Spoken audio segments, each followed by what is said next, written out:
Question کیا گیا کہ ایک جگہ لڑکی کی ایسی جگہ شادی ہو گئی کہ جن گھر والوں کو مسائل وغیرہ بالکل معلوم نہیں ہیں، وہ واشنگ مشین میں گندے کپڑے ایک ساتھ دھو دیتے ہیں اور پھر ان کپڑوں کو رسی پہ بھی ڈال دیتے ہیں۔ وہ لڑکی سمجھاتی ہے تو وہ مانتے نہیں ہیں، اب کیا کیا جائے؟ اور پھر انہوں نے ایک اور بات کہی، وہ میں اس کا جواب دیتا ہوں۔ پہلے میں دیکھنے والوں کو یہ عرض کر دیتا ہوں کہ یاد رکھیں کہ جتنے بھی ایسے پانی جمع ہونے کے مقامات ہیں کہ ان کی لمبائی چوڑائی کو ضرب کریں تو 225 فٹ نہ آئے، جیسے چھوٹا ٹب ہے، بالٹی ہے، واشنگ مشین ہے، یا انڈر گراؤنڈ ٹینک بھی اتنے بڑے بڑے نہیں ہوتے ہیں کہ آپ ان کو اگر ان کے لمبائی چوڑائی کو ضرب کریں تو 225 فٹ آ جائے۔ ایسی جو اوپر کی ٹینکیاں ہوتی ہیں تو جو اتنے چھوٹے اتنے کم پانی کو لیے ہوئے چیزیں ہوتی ہیں انہیں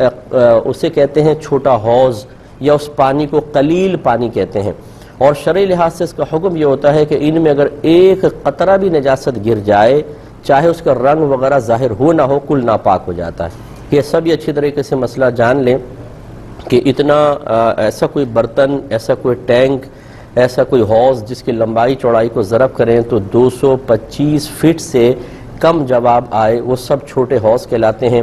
وہ پانی قلیل پانی، تھوڑا پانی کہلاتا ہے، اور شرعی لحاظ سے اگر اس میں ایک قطرہ بھی نجاست گر جائے تو چاہے نجاست کا رنگ یا اس کی اسمیل وغیرہ ظاہر ہو نہ ہو، یہ کل پانی ناپاک ہو جاتا ہے۔ لہذا واشنگ مشین میں جیسے ہی ناپاک کپڑے ڈالے جاتے ہیں، جیسے ہی ان کپڑوں کی ناپاکی کا اتصال پانی کے ساتھ ہوتا ہے، کل پانی ناپاک ہو جاتا ہے۔ پھر آپ اسے جتنا مرتبہ گھماتے رہیں، گویا کہ وہ ناپاک پانی اس کے باہر ہر تار میں، ہر دھاگے میں گھس جاتا ہے۔ اور پھر ہمارے یہاں ایسی ہوتا ہے کہ ان کپڑوں کو نکال کر پھر ٹب سے اس کے جھاگ کو ختم کرنے، ٹب کے پانی سے جھاگ کو ختم کرنے کی کوشش کی جاتی ہے، اور جیسے یہ ناپاک کپڑا ٹب کے پانی سے متصل ہوتا ہے وہ بھی سارا ناپاک ہو جاتا ہے۔ اس کے لیے بہتر طریقہ یہی ہوتا ہے کہ پہلے سے ہی سب اپنے اپنے کپڑے پاک کر کے پھر واشنگ مشین میں ڈالیں،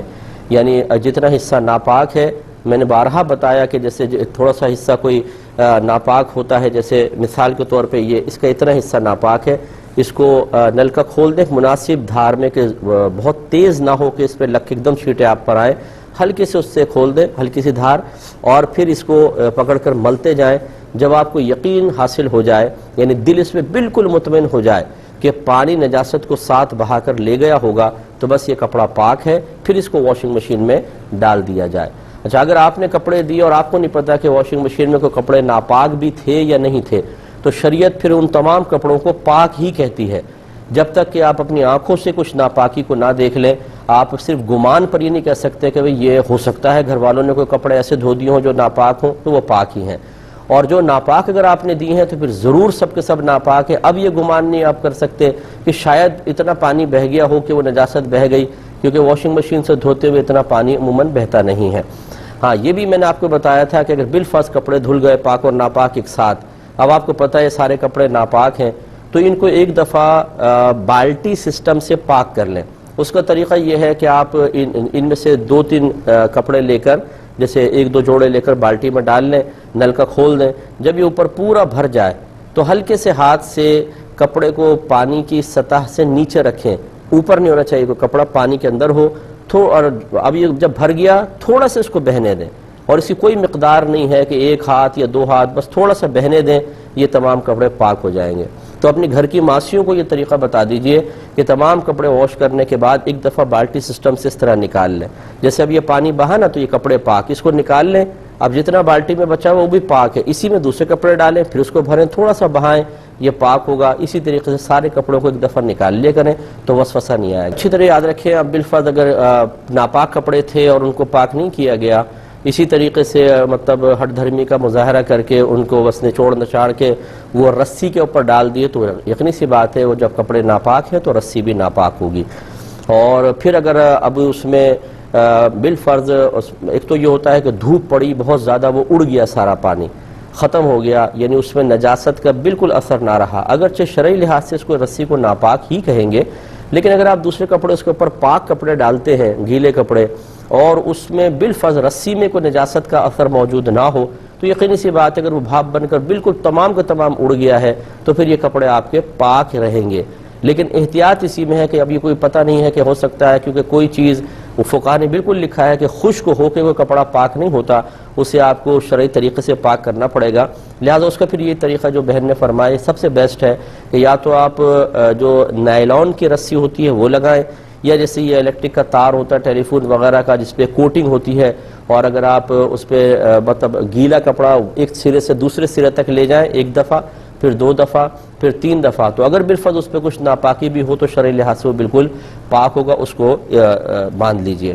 اب رہی یہ ہٹ دھرمی کے جی ہم مسئلہ نہیں مانتے، اب تو یہ مطلب یہ کہ اس میں کوئی مجھے تعجب نہیں ہوتا، کیونکہ عرصہ دراز ہو گیا ہے کہ ہمارے مسلمان بھائی ایک مسلمان گھرانے میں پیدا ہونے کے باوجود اپنے مذہب اسلام سے جتنے مطلب دور ہیں، اور معذاللہ ثم معذاللہ ایک بہت بڑی تعداد ایسی ہے جو خود مذہب اسلام کی تعلیمات کو ناپسند کرتی ہے، وہ ایک آزاد زندگی چاہتے ہیں۔ ہاں باہر کے ملک میں جائیں تو وہاں کے قانون کی تعریف بھی کریں گے اور اس کو فالو کریں گے، دبئی چلے جائیں، یو کے چلے جائیں، US چلے جائیں، یہاں شترے بے مہار ہوں گے، وہاں بالکل سیدھے چلیں گے اور تعریف کریں گے کہ نہیں بھئی بہت اچھا قانون ہے اور اس کو بالکل فالو کرنا چاہیے۔ لیکن جب دین اسلام کی باری آتی ہے تو اپنے مذہب اسلام کی تعلیمات کو حقیر جان کر اپنی ہٹ دھرمی کا مظاہرہ کرتے ہیں، اور یہ اپنی آخرت کی بربادی کا بہت زیادہ سامان کرنا ہے۔ یہ میں بارہا یہ جملہ کہتا ہوں، حضرت علی کرم اللہ وجہہ الکریم کا قول بھی عرض کر دیتا ہوں، اور وہی اس کا خلاصہ بھی میری بات کا یہ ہوتا ہے۔ آپ نے فرمایا دنیا کے سارے لوگ سو رہے ہیں، یہ جاگیں گے اس وقت جب ان کو موت آئے گی۔ تو مرنے کے بعد تو پتہ چل جائے گا کہ تعلیم شرع کا مذاق اڑانا، اپنے نفس کی خواہش پر عمل پیرا ہونے کے لیے ان سے بیزاریت کا اظہار کرنا تاکہ نفس کو پابندی ہی برداشت نہ کرنی پڑے، یہ آپ کے لیے کوئی نافع نہیں ہے، یہ آخرت میں بہت شدید وبال رکھتا ہے۔ بہن کو چاہیے کہ ان کو سمجھانے کی کوشش کریں، نہ مانے تو بحث نہ کریں، اپنے عمل کو اچھا کر لیں۔